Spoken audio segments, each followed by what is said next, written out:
This is Creepy, a podcast dedicated to sharing the most famous, chilling, and disturbing creepypastas and urban legends in the world. Whether these stories truly happened or are simply fabrications is for you to decide. These stories may contain graphic depictions of violence and explicit language. Listener discretion is advised.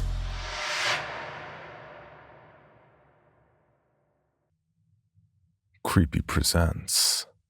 I bought a couple of used Disney animatronics for my haunted attraction.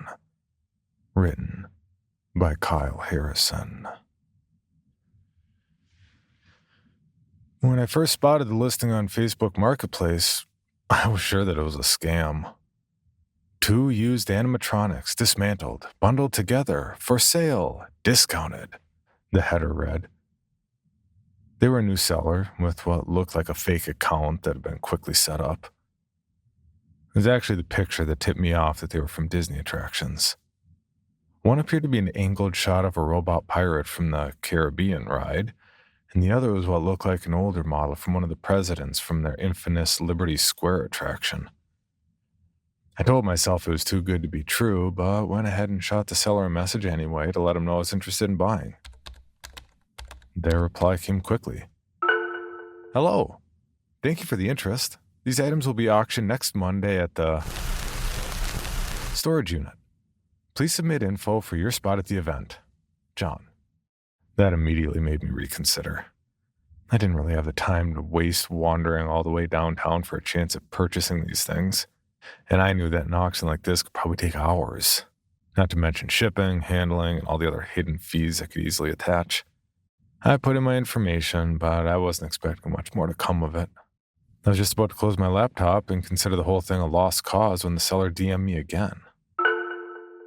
Hey, sorry about that automated message. It's meant to weed out the wishy-washy wannabes. So you think you want these hunks of junk? Haha. I was relieved to be talking to a real person, but still wary, especially the way they talked. Do they have all the parts, including audio recordings? I typed back.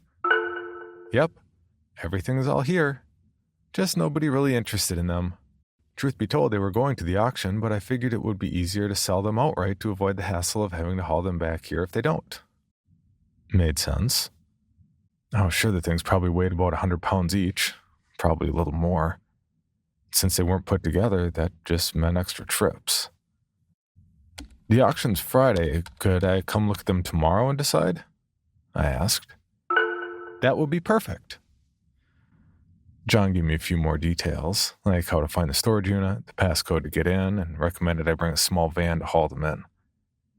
Then he took the listing off Facebook, promising he wouldn't sell them to anyone else. I probably won't be there when you come by to check them out, by the way. Is that okay? I hesitated, thinking maybe this was a scam to try and make me look like I was trespassing or something. The property has cameras, so I know you won't break shit. I can verify everything financially through PayPal too if you make a decision, he added. He drove a hard bargain, so I caved. The storage unit itself was a sore thumb off the main highway, probably owned and operated by a single person by the looks of it. I punched in the code John had given me, and the old rickety gate slowly slid open, whining as it did. Most of the units looked like they were either abandoned or destroyed, further worrying me that maybe what I was going to buy wasn't as spectacular as I had hoped, and this whole afternoon had indeed been a waste. The unit in question was wedged on the second aisle right next to a pothole, with a lock hanging off it halfway. I took a breath and lifted it up, expecting to be disappointed. Much to my surprise, though, it looked like the pictures I'd seen online were accurate. Lodged amid the rest of the metallic parts were several different animatronics, all of which looked like they'd just been tossed in here without a second thought. I did a quick check of the parts to make sure everything John had told me was there, and then started to pull them out of the unit and onto my flatbed truck. Not exactly rolling in style, but probably headed to better conditions than being trapped in here for the next 20 years, I figured. The pirate was mostly intact, save for the head and one of the arms, which was exactly what John had warned me about. "I think the arm rolled down the slope of the unit, so if you dig, you can find it," he had said. Once the bigger parts were on the truck, I did just that. And that was when I saw that there was actually a third animatronic in the mix that he hadn't even listed at all. This one looked like it was in much better shape. It was a big, unpainted, and unused male animatronic with no clothes on it that looked like it would probably come off either Tomorrowland or the Main Street because it was in such good condition. The minute I saw its uncolored gray eyes, no hair, and weird toothy smile, I knew it would be perfect for the door greeter of my attraction. I moved the rest of the junk aside and pulled the animatronic out, carefully placing it on the flatbed and using my rope to tie it down since it was all in one piece, and then tried to decide if I even had room for the president robot. Somehow I convinced myself to leave it, figuring that the newer animatronic was a better deal, and since the agreement with John had been for two, I told myself I wasn't stealing. It would all have to go to a scrap heap eventually anyway, so I was really doing him a favor, and he was doing me one too, I decided. Once I was sure the animatronics were snug in the truck bed, I shot John a message. "Went ahead and grabbed the bots. Sending payment now," I said as I drove out of the storage unit. On the way to the haunted house, he shot me a message back, thanking me for the buy, the usual friendly closure for any seller, and I turned my phone over and put it on silent so I wouldn't be distracted while I backed up. My plan was pretty simple. I was going to put the pirate robot in one of the prop walls, so when tourists passed by, the headless thing would pop out, say its lines, and maybe wave its hook hand. The colorless one was a different story, though.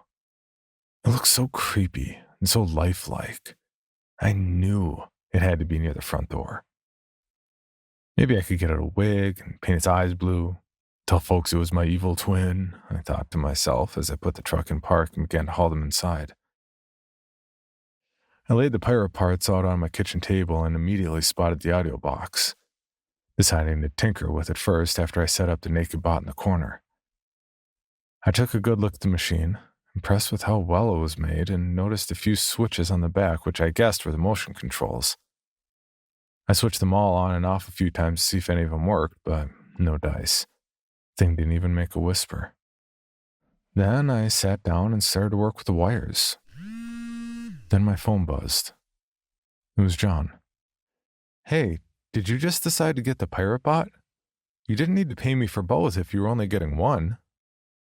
I put the phone back down, realizing that it wouldn't be long before he found out I had taken the newer model. But did he even know it was there? Maybe. Maybe not. "Sorry, I figured since you went through so much trouble, I would just pay it forward. Thanks again," I responded. Back to work. Or so I thought. My phone buzzed yet again, seconds later. "Did you take anything else from the storage unit?" Crap. Well, now I have to explain myself. But still, I tried to bluff my way out of it. "Is something missing? Sorry I forgot to lock it back up. I can pay a little extra if something was stolen." Okay, that should keep him off track for a little bit, I figured. There was a third animatronic. Wasn't meant to be sold. Did you see it? Double crap. I needed to talk my way out of this. Look, I didn't think it was a big deal. That's why I left the other one. Sorry. But I think this robot's in better shape. Again, I can pay extra if it's worth more. I looked up at the colorless robot, wondering why I'd been in the storage unit at all if it wasn't for sale. A flurry of text popped up from John. "No, that one wasn't meant to leave the premises. Where are you now? I'll come pick it up. Did you turn it on? Don't." And one more that was a little worrisome. "Not safe." The pirate voice box finally got to working at the same instant, a blood-curdling cackle filling the room and making me jump a little. I looked at the messages again, both confused and creeped out by John. And I hate to say it, but his last text made me decide to put the naked bot over in my closet, out of the way and not staring at me while I worked. Maybe it was because it was getting late, but after that weird conversation, I didn't like the way it was looking at me. Once I put it up, I kept my focus on the pirate bot, trying not to let John's bizarre messages freak me out. When my phone buzzed again, this time a call, I was sure it was going to be John announcing he'd somehow found my haunted attraction. Private ID. Nervously, I answered and put it on speaker. Hey boss, are you okay? What time do I need to get there for setup tomorrow? Pierre, one of my maintenance men. He always called from some landline. I can't tell you how relieved I was to hear from him. 6 is fine. Maybe a little earlier. I got some new bots I'll need help with, I told him. Sounds cool. See you then. Click. I rubbed my eyes tiredly and yawned as I checked the time. Way past sleep. Whatever was going on with the other bot, I'd have to wait till morning, I told myself. I stood up and admired the pirate bot, pleased with the progress I'd made on it. But what he really needs to make him complete is a prop sword, I thought to myself. Just one more thing. I walked over to the storage unit and opened it up, rummaging through my equipment and then pausing. Wait, where was that other bot? I took a step back and then saw it was leaning to one side over in the hallway. That's not where I put it. Is it? I sighed, realizing it was too late for me to remember, and I grabbed the prop sword, trying to not let my half-asleep brain get the better of me. I placed the pirate sword in the hand of the bot and took another step back, grabbing my phone off the counter and taking a snapshot of it. As I did, I got a few more worrisome texts from John. If turned on, make sure it doesn't go anywhere. Keep an eye on it until I get there, but not for too long. Shoot me your address in the morning so I can come get it ASAP. Did you leave? Are you safe? And one more that made me feel uneasy standing there. We'll trick you. Don't listen. Now he had officially creeped me out. I decided to block him. I turned back towards the hallway, looking at the leaning naked bot. Just standing there, its colorless eyes looking straight into my soul and weird-ass teeth gleaming in the dim lights. Maybe I should just fucking go home, I thought to myself. But then I reconsidered. If this thing was valuable, John might try to break in here and take it from me. I decided to go get my small dolly so I could wheel it into my office and lock it in there. And it's not that I was buying into his creepy messages much, but I kept my eye on the robot for as long as I could until I turned a corner and went downstairs. My attraction is a total of 3 different stories, by the way. The basement being the most popular for obvious reasons, and also the most cluttered. Pushing aside a few of the prop ghosts and ghouls, I found the dolly and started heading for the stairs. I was halfway there when I tripped over something on the floor and crashed down. Christ! I shouted at the top of my lungs as I rubbed my head from where I'd bumped against one of my old medieval knights. Then I heard a voice from upstairs. Hey boss, you okay? Pierre? What was he doing here so early? I got up and hauled the dolly upstairs, answering back. Yeah, I just nearly killed myself, but other than that, I'm fine. As I got back to the main floor, I set the dolly aside and looked around. I didn't see Pierre anywhere. And I didn't see the robot where it had been moments ago earlier. Then I heard his voice again, but it definitely sounded different. Sounds good. It was coming from the hallway where the robot had been. Pierre, if this is a prank, I swear to God I'll fire you. No response. I took a step into the hallway. Pierre, goddammit, you better answer me right now. I'll get you. What the fuck? I took a step back into the main room, no longer feeling safe. I went over to the pirate bot and reached for the prop sword, holding it right in front of my body as I moved towards the hallway. The first room on the right was a bathroom, followed by the ticket counter and the hallway to my office. I stood a few meters away from the bathroom and kicked the door in, keeping the prop sword right at eye level. The door swung open and closed just as rapidly. Empty. Next was the ticket booth. It had a room for an employee to squeeze in and hide behind a sheet, perfect for scaring little kids as they came in. Not so great now that I was apparently hunting a haunted animatronic doll. I stuck the edge of the sword into the curtain and gently pulled it aside, trying to see anything. It was too dark, so I had to actually physically step into the booth. Nothing. Where the hell was this thing? I cautiously moved down the hallway toward my office, my heart beating out of my chest. There was a silhouette just in the doorway, and I could see its colorless eyes. Except they weren't so lifeless anymore. Now they were bright and sharp blue. I didn't even fucking hesitate. I came toward it, swinging the sword quickly and rapidly as I smashed it back into my office and toward my closet. It spewed out some stinky purple blood as it clawed at my face, and I shoved it as hard as I could. As it was pushed backward, I felt its cold, lifeless skin touch mine, and I thought for sure it whispered something just as I crammed it into the closet and slammed the door. Quickly, I slid my desk over to it and pushed it against the door.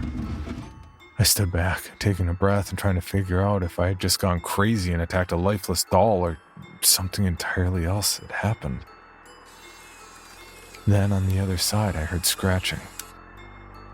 Hell no. I pushed the desk as far against the door as I could and then reached into my pocket and got my storage keys out. Latching it tight, I took a step back to see if it would hold. I jumped back a few feet. Nope. Time to get out of here. This morning, I've had a chance to compose myself, have a little coffee, and jot down as much detail about the incident. I don't know. I guess I could file a police report or something. After I left last night, I told myself it was all a strange fever dream.